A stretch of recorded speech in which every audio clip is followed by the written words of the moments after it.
Dominique Chazelle adore parcourir les sentiers du plateau de Millevaches. Des patous, elle en croise de temps à autre et veut donc les comprendre. En face d'elle, Ranger, âgé de 5 ans. Ce n'est pas un animal de compagnie, mais un chien de protection. Son boulot, défendre une vingtaine de brebis, quitte à effrayer les randonneurs. On n'en a vu que de loin, mais on sait qu'il y en a de plus en plus sur la Haute-Corrèze, donc on va être amené à être confronté à eux la prochaine randonnée, peut-être. Si elle en rencontre de plus en plus, ce n'est pas un hasard. D'une dizaine, il y a 5 ans, le nombre de patous recensés en Corrèze est monté désormais à 91. Pour connaître les bons gestes, Dominique part marcher avec une spécialiste des comportements canins. Sa posture à lui, elle n'est pas frontale par rapport aux filles, elle est vraiment de côté aussi. La comportementaliste analyse la rencontre.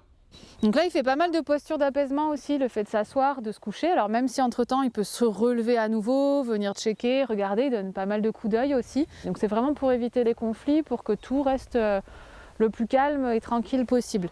Parler fort pour se manifester, marcher lentement, détourner le regard et contourner le troupeau. Autant de petites choses qui apaisent le chien de protection et qu'il faut connaître. Avec le retour du loup, tout le monde doit s'adapter, randonneurs comme éleveurs. Nous, on se trouve plus ou moins obligés d'avoir des chiens de protection autour des troupeaux. Et ces chiens-là, on n'a pas été appris à les gérer, à les dresser et à encadrer la population qui, elle, ne connaît pas non plus le comportement de ces chiens. Cet été à Sornac, plusieurs incidents ont effrayé des touristes. Apprivoiser les chiens de protection devient une nécessité.